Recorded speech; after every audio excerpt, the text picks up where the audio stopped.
तो चलिए हमारा लगातार आपको दरभंगा से पटना और पटना से एक बार दरभंगा दिखा रहे हैं।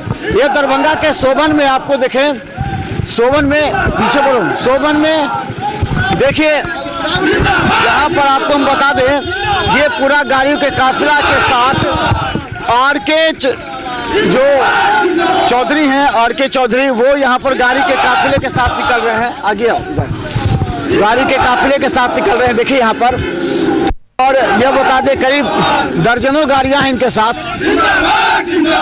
और हम बता दें कि लगातार देखिए सुबह के 7 बज रहे हैं और अभी आर.के. चौधरी का पूरा टीम, हमें लगता है कि यहाँ पर 2 दर्जन गाड़ियां हैं और करीब सैकड़ों समर्थक हैं। पीछे तो आज तेजस्वी यादव की अग्नि परीक्षा आप लोगों पर निर्भर करता है, कितने की संख्या में लोग आप पहुंच रहे हैं। आप सुबह 7 बज रहा है, कितने बजे तक पहुंचेंगे? आज जन विश्वास रैली जो पटना में हो रहा है वह एक ऐतिहासिक रैली है और बिहार सूबे से प्रत्येक जिला से लगभग 10,000 लोग गए हैं।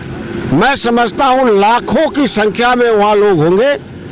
यह भीड़ जो देख रहे हैं दरभंगा जिला के हायाघाट विधानसभा के लोग हैं और हम लोग अब यहाँ से निकलकर सीधे गांधी मैदान जाएंगे और समय से पहले 9:30 बजे तक हम लोग गांधी मैदान पहुँच जाएंगे और आज के सभा में सब भाई मिलके, सभी साथी मिलके उसका हिस्सा बनेंगे। अच्छा, एक बार ये था कि कोई जो सुप्रीमो बुलाता है अपने जनता को या कार्यकर्ताओं को तो एक संदेश देता है। क्या संदेश की उम्मीद कर रहे हैं आप? 2024, 2025 किस संदेश की उम्मीद कर रहे हैं? अभी तो सबसे पहले 2024 का संदेश होगा। विधानसभा चुनाव 2025 में उसमें समय है और जनता को यह संदेश देना चाहते हैं। एक्चुअली जो भोली भाली जनता जो गांव में रहती है उसको यह नहीं पता है कि नरेंद्र मोदी जी ने इस देश के संविधान को बेच डाला है, खतरे में डाल दिया है। संवैधानिक सारी संस्थाओं को बेच डाला है। रेल बिक गया, इंश्योरेंस बिक गया, बैंक बिक गया, बंदरगाह बिक गया, इस देश का सभी प्रतिष्ठान बिक गया। आपको पता होना चाहिए कि जब 2014 में नरेंद्र मोदी प्रधानमंत्री बने थे, इस देश पर जो लोन था, अंतर्राष्ट्रीय मुद्रा का लोन था, वो मात्र 55,000 करोड़ था। आज वो लोन भर के 1,71,000 करोड़ हो गया है।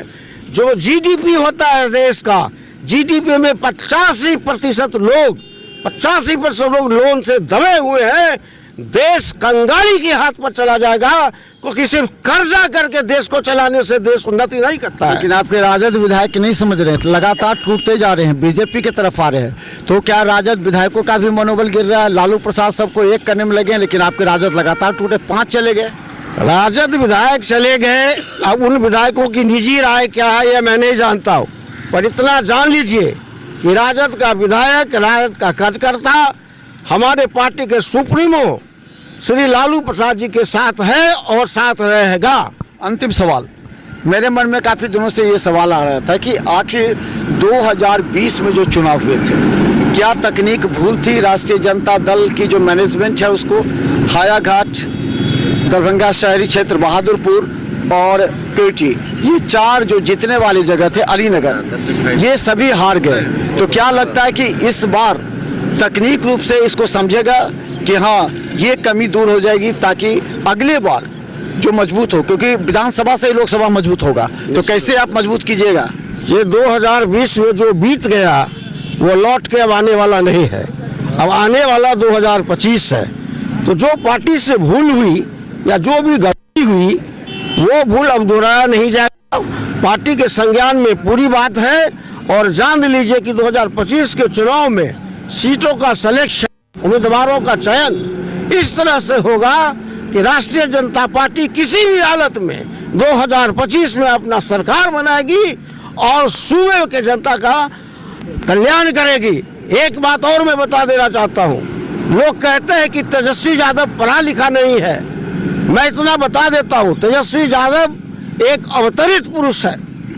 उसने इस धरती पर जैसे प्रोफेट आए थे, नबी आए थे, उसने इस धरती पर जन्म लिया है और इस बिहार राज्य का कल्याण इस अवतरित पुरुष के हाथ में ही होगा और 25 में जनता हाथ सूबे की सरकार देने जा रही है और उम्मीद करते हैं कि बिहार पूरे देश में नंबर 1 अव्वल राज्य बने। ये भी उम्मीद करते हैं कि आपको हायाघाट से सीट मिल जाएगी। देखिए, सीट की बात जहाँ तक है यह नेतृत्व पर निर्भर करता है। हम काम करने वाले कार्यकर्ता हैं, सीट के लिए नहीं हम काम कर रहे हैं, जन कल्याण के लिए काम कर रहे हैं। नेतृत्व यह समझती है कि यह उम्मीदवार अच्छा है, सो चुनाव जीत सकती है। जो नेतृत्व का फैसला होगा वो हम लोगों को मान्य होगा। तो धन्यवाद। देखिए, अब ये बड़ी संख्या में आर.के. चौधरी यहाँ से जा रहे हैं, गांधी मैदान जाएंगे और सवाल ये है कि आखिर इस बार क्या संदेश दिया जाएगा। देखिए कितनी संख्या में लोग हैं, दूर से दिखाई कितने लोग हैं यहाँ पर। का एक उद्देश्य है किसी भी तरह तेजस्वी यादव के पास पहुंचेंगे। देखिए कितने लोग यहाँ पर हैं, देखते रहिए क्योंकि हम लगातार आपको दिखाएंगे अपडेट। धन्यवाद।